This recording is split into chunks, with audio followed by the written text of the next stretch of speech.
2024 లేదా 25లో డిగ్రీ లేదా బీటెక్ చదివారా? సాఫ్ట్‌వేర్ జాబ్ కోసం ఎదురు చూస్తున్నారా? అయితే కోడ్ జ్ఞాన్ 100 డేస్ కోర్సులో చేరండి. జాబ్ సాధించండి. Welcome to Suman TV. నేను మీ సుమన్ టీవీ నాగ్. ఒక మనిషికి ఇల్లు అనేటువంటిది ఎంత భద్రత, ఎంత భరోసా ఉంటుంది అని అంటే మనం అది ఎక్స్పీరియన్స్ చేస్తేనే తెలుస్తుంది. సొంతిల్లుకి అంత ఎమోషనల్ కనెక్టివిటీ ఉంటుంది మనకి.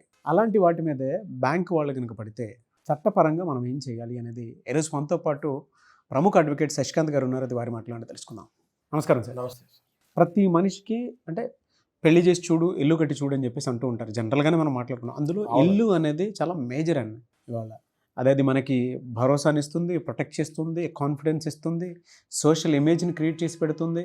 అండ్ దాంతోపాటు తరతరాలుగా కూడా మనకు కావాల్సినటువంటి ఒక సెక్యూర్ ఇమేజ్ని జీవితాంతం అది క్రియేట్ చేసి పెడతాం. మనం ఉన్నా లేకపోయినా సరే ఆ ఇంట్లో అది ఉంది అని అంటే దాన్ని ఇంకా ఒక్కొక్క నమ్మకం లాగా పెట్టుకుని ఉంటాం మనం. అండ్ అందులోనే అన్నీ ఉంటాయి సరే. ఏ ఎమోషన్ అయినా సరే, మనకు బాధ వచ్చినా, నవ్వు వచ్చినా, కోపం వచ్చినా, ఆనందం వచ్చినా, లేదా మంచిగా ఆ రోజున గడిపామన్నా మన పిల్ల పాపలతోటి, అందులో ఉండేటువంటి హ్యాపీనెస్ మనం ఇంకెక్కడ చూడలేం కూడా.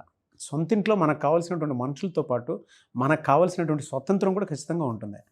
అలాంటి ఇంటి మీద కనుక బ్యాంకు వాళ్ళు పడితే పరిస్థితి ఏంటి? ఇంటి గురించి ఏదైతే డెఫినేషన్ ఇచ్చారో చాలా బాగా ఇచ్చారు. ఇవన్నీ కాకుండా మీరు ఇంకొకటి కూడా ఉంది నాగరాజు గారు. ఇల్లు అంటే కలిసి వస్తుంది కొంతమందికి.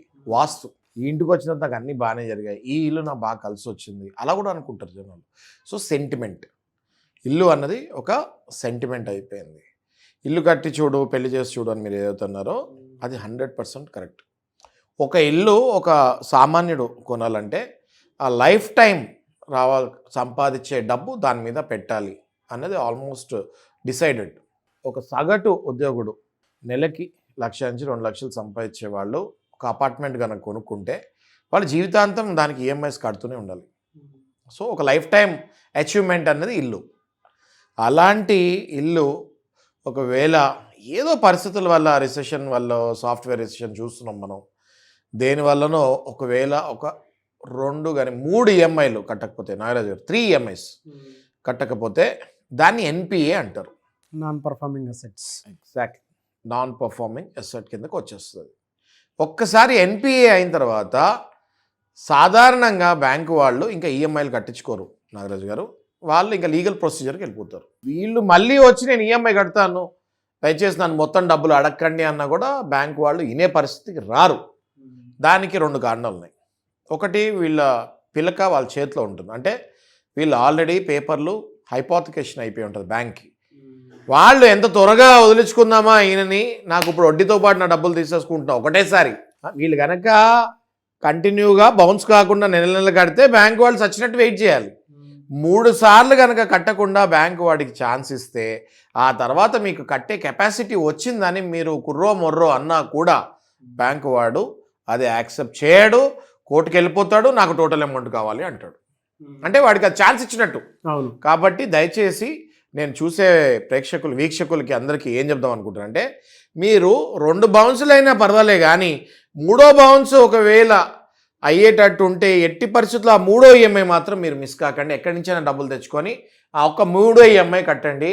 సో దట్ మళ్ళీ మీకు కొంచెం టైం దొరుకుతుంది. ఎన్పిఏ కాకుండా మీ అకౌంట్ని మెయింటైన్ చేసుకోండి అని అంటున్నాను. చాలామందికి ఈ నాలెడ్జ్ లేక 3వ ఈఎంఐ కూడా బౌన్స్ అవుతుంది నాగరాజు గారు. అంటే వాళ్ళకి తెలుసు 10 రోజుల్లో డబ్బులు వచ్చేస్తున్నాయి, నేను మొత్తం కట్టేసుకుంటాను, ఈఎంఐ ఇవాళ ఉంది, సరే నేను 10 రోజుల్లో కడతాను అని 3వ ఈఎంఐని అశ్రద్ధ చేస్తారు వీళ్ళు. నా రిక్వెస్ట్ ఏంటి అంటే 3వ ఈఎంఐని అస్సలు అశ్రద్ధ చేయకండి. ఎన్పిఏకి వెళ్లకుండా మీరు మీ అకౌంట్ని కాపాడుకోండి అంటున్నాను. నెంబర్ 1. ఒకవేళ 3వ ఈఎంఐ కూడా బౌన్స్ అయిపోయింది, మీకు ఇంకా వాళ్ళు NPA, you are declared as NPA అని డిమాండ్ నోటీస్ ఒకటి పంపిస్తారు. ఆ సెక్షన్ 13(2) అని ఒకటి ఉంటుంది. ఆ సెక్షన్ కింద, సర్ఫేసీ యాక్ట్ కింద ఆ నోటీస్ పంపిస్తుంది జరుగుతుంది. ఆ నోటీసులో ఏముంటుంది అంటే, మీరు ఇంకా నాన్ పర్ఫార్మింగ్ అసెట్ అయిపోయారు కనుక మీరు టోటల్ అమౌంట్ వచ్చి బ్యాంక్లో కట్టేయండి, ఈ నోటీస్కి వ్యాలిడిటీ ఒక 45 డేస్ 60 డేస్ అని పంపిస్తారు.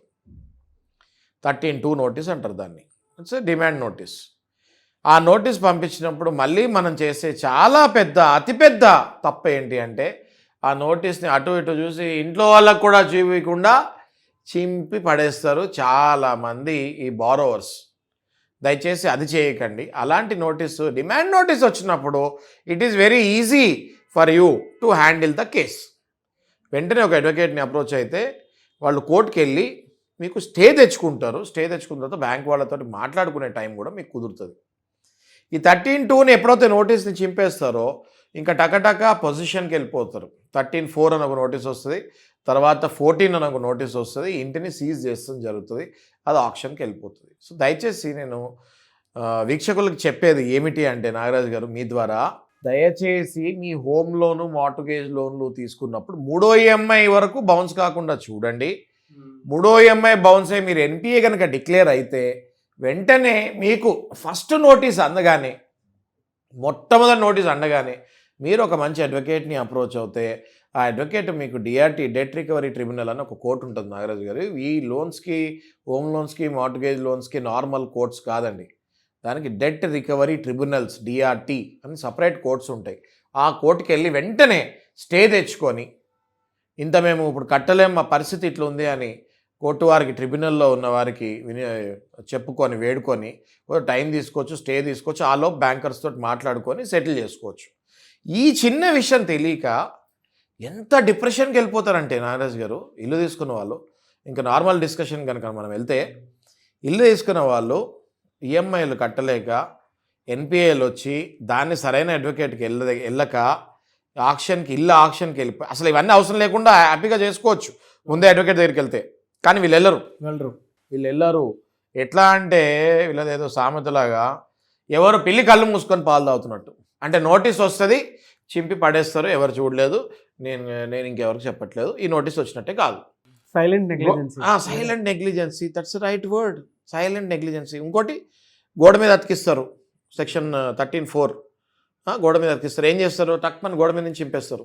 చాలామంది ఫోన్ చేసి చెప్తారు నాకు, సార్ మీరు చెప్పినట్టు చేశాను సార్, నేను గోడ మీద అతికిచ్చారు, పొద్దున్నే నేను లేచి చింపేస్తాను సార్, ఎవరు చూసుకోలేదు. బ్యాంక్ వాళ్ళు నోటీస్ పెట్టడం ఏంటిది, ఇంట్లో ఇంట్లో అనుకుంటారా, పాలోడు వస్తాడు, ఇప్పుడు న్యూస్ పేపర్ వస్తాడు, సెల్ఫ్ ఇమేజ్, ఆ న్యూస్ పేపర్ వేసేటప్పుడు ఇది కనిపిస్తూ ఉంటుంది అని వెంటనే చింపేసి ఇంట్లో భార్యకి, పిల్లలకు కూడా చెప్పారండి నాగరాజు గారు. చాలామంది భర్తలు అప్పులు కానీ వాళ్ళ వ్యవహారాలు కానీ ఇంట్లో ఫ్యామిలీతో షేర్ చేసుకోరు. అలాంటిది ఈ నోటీసులు వస్తే షేర్ చేసుకుంటారా? అస్సలు షేర్ చేసుకోరు. షేర్ చేసుకున్నప్పుడే మీరు ఫైనల్ స్టేజ్కి వెళ్ళిపోయి మొత్తం అక్కడ కొలాప్స్ అయిపోయే స్టేజ్కి వెళ్ళిపోతుంది ఇల్లు. దయచేసి నోటీస్ రాగానే అడ్వకేట్ని అప్రోచ్ అవ్వండి.